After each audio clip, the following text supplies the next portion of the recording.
खबर लक्सर से है। भारतीय किसान यूनियन भानु के कार्यकर्ताओं ने लक्सर में किसान झोपड़ी में लौह पुरुष वल्लभ भाई पटेल की जयंती धूमधाम से मनाई। इस मौके पर यूनियन के राष्ट्रीय महासचिव नितिन नीलू ने कहा कि हमें देश की एकता और अखंडता के लिए देश के प्रथम गृह मंत्री लौह पुरुष वल्लभ भाई पटेल के आदेशों पर चलना जरूरी है। उन्होंने कहा कि देश के सच्चे सपूत लौह पुरुष पटेल ने देश में सामाजिक समरसता की जो भावना पैदा की थी उसे जीवित रखना जरूरी है। इस मौके पर प्रोफेसर राम कुमार ने कहा कि किसी भी राष्ट्र व समाज की तरक्की और उन्नति की प्रथम सीढ़ी होती है सामाजिक सद्भावना, और देश के प्रथम गृह मंत्री वल्लभ भाई पटेल ने देश में सामाजिक सद्भावना को बढ़ावा देकर देश को आगे ले जाने का काम किया। उसी परंपरा को कायम रखने के लिए लौह पुरुष पटेल की विचारधारा को बढ़ावा दिया जाना बेहद जरूरी है।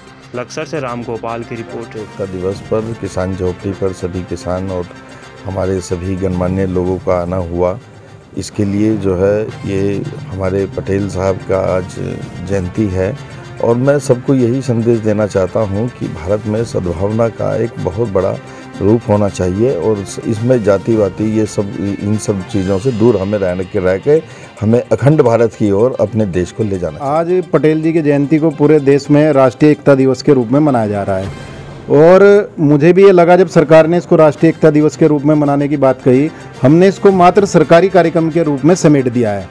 जो समाज का एक बहुत बड़ा वर्ग है, जैसा आपने बताया खेत खलिहानों में लोग रहते हैं, सब तक राष्ट्रीय एकता दिवस मनाया जाए। और वास्तव में राष्ट्रीय विकास की जब बात की जाती है तो उसमें सबसे बड़ा महत्व योगदान होता है राष्ट्रीय सद्भावना का।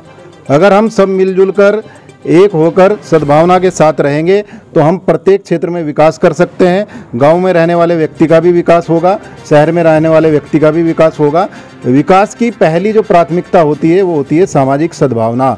अगर कहीं सामाजिक सद्भावना नहीं है, आपस में मनमुटाव है, दंगे होते हैं, जाति विवाद होते हैं, तो वहाँ ना तो उद्योग डेवलप होंगे, ना वहाँ रोजगार डेवलप होगा, ना वहाँ विकास डेवलप होगा। इसलिए राष्ट्रीय एकता किसी भी देश के विकास के लिए पहला और अंतिम कार्य आप कह सकते हैं। राष्ट्रीय एकता के बल पर ही हम देश को आगे ले जा सकते हैं। और ये सरदार वल्लभ भाई पटेल जी ने देश की जो 562 रियासतें थी उनमें से 561 रियासतों को एक करने का काम किया और आज देश को आवश्यकता है कि उनके विचारों को लेकर हम देश को एक करें। जो हमारा देश जातियों में अलग अलग पंथों में बटा हुआ है उनको एक मंच पर लाएं और राष्ट्र के विकास में इस राष्ट्रीय एकता दिवस से संकल्प लेकर हम राष्ट्र को आगे बढ़ाएं, अपना योगदान अवश्य दें।